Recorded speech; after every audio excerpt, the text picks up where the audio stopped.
Hi అండి, నమస్తే. Welcome back to Ganasri recipes. ఈరోజు నేను గోరు చిక్కుడుకాయతోటి పిండి బెల్లం పెట్టిన కూర ఒకటి ప్రిపేర్ చేశాను. చాలా బాగుంటుందండి టేస్ట్ అయితే. ఇది రైస్లోకి ఒకసారి ఇది ఎలా ప్రిపేర్ చేయాలో మీరు కూడా చూడండి.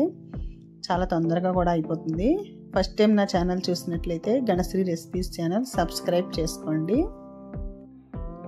అలాగే టేస్టీగా ఈ కూర ఎలా ప్రిపేర్ చేయాలో ఇప్పుడు చూసేద్దాం రండి.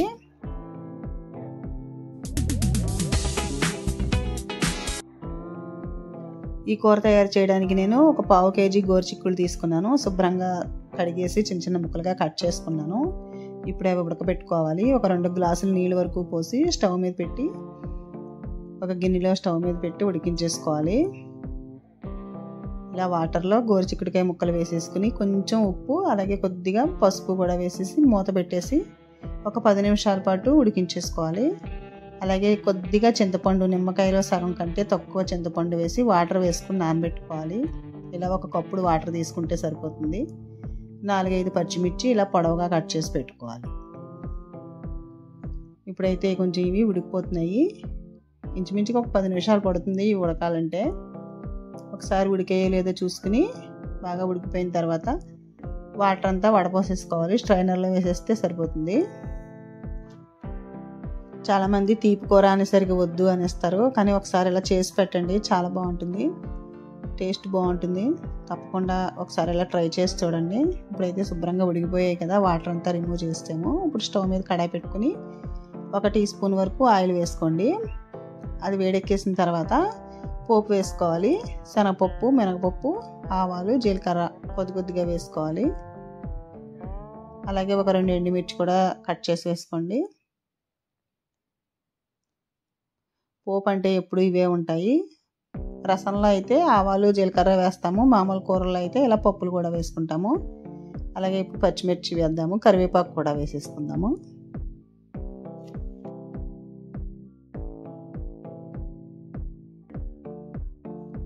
అలాగే ఒక చిటికెడు ఇంగు కూడా వేసేసుకోండి. ఇవన్నీ వేసేసి ఒకసారి అంతా వేయించేసుకున్న తర్వాత ముందుగా ఉడికించి పెట్టుకున్న గోరుచిక్కుడు ముక్కలు వేసుకోవాలి. గోరుచిక్కుడు హెల్త్కి చాలా మంచిదండి. ఇందులో ఫైబర్ ఎక్కువగా ఉంటుంది. వేపుళ్ళ కానీ కూరల్లో కానీ చాలా రకరకాలుగా ప్రిపేర్ చేసుకోవచ్చు. టేస్ట్ కూడా చాలా బాగుంటాయి. ఎప్పుడు కారం కూరలే కాకుండా ఇలా తీపి కూర కూడా ఒకసారి చేసి చూడండి. ఇప్పుడైతే మనం ఇందులో ఇవన్నీ వేసేసాం కదా, ఒక నిమిషం పాటు అలా వేయించుకోవాలి. వేగించిన తర్వాత చింతపండు పులుసు వేసేసుకుందాము. ఎక్కువ వాటర్ ఏం వేయాల్సిన అవసరం లేదు. ఒకసారి వాటర్ ఇలా వేసి తీసేసుకుంటే సరిపోతుంది. ఒక కప్పుడు, ఇంచుమించుగా ఒక కప్పుడు అయితే చింతపండు వాటర్ సరిపోతుంది. అలాగే ఇందులోకి ఒక 2 స్పూన్ల వరకు బెల్లం వేసుకోండి. మామూలుగా సరిపడినంత సాల్ట్ కూడా వేసేసుకోవాలి. కొద్దిగా పసుపు వేసి ఒకసారి అంతా కలిపి ఇప్పుడు ఈ బెల్లం, పులుపు అన్నీ కలిపి కూరకు పట్టే వరకు కొద్దిసేపు ఉడికించుకోవాలి మూత పెట్టేసి. బెల్లం కూడా కరిగిపోతుంది.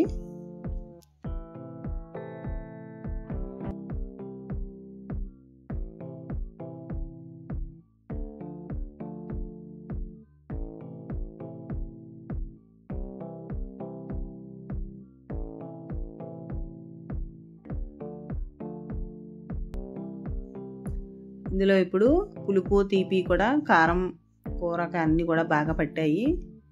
ఆల్మోస్ట్ ఉడికిపోయినట్టే. ఇందులో పలచగా ఉంది కదా, చింతపండు రసం, బెల్లం వేయడం వల్ల కొంచెం పలచబడింది. ఇప్పుడు ఇందులోకి మనం పిండి వేసుకోవాలి. 1 స్పూన్ వరకు బియ్యం పిండి వేసుకోవాలి. అలా పొడిపిండి చల్లేసుకుంటే కలిసిపోతుంది. 1 స్పూన్ అయితే సరిపోతుంది.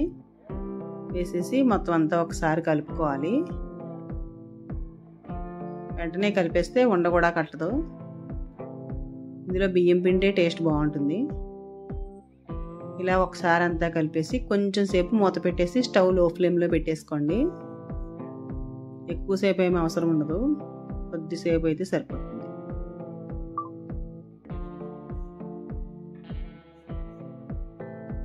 అంతేనండి, తయారైపోయింది కూర.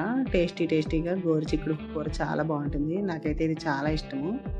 అన్నంలో నెయ్యి వేసుకుని తింటే చాలా బాగుంటుంది. పిల్లలకు కూడా పెట్టచ్చండి, బాగా ఇష్టంగా తింటారు.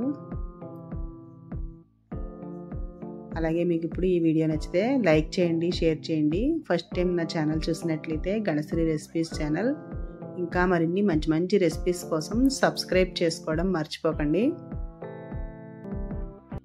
Thank you for watching. మళ్ళీ మంచి వీడియోతోటి మీ ముందుకు వస్తాను. అంతవరకు బాయ్ బాయ్.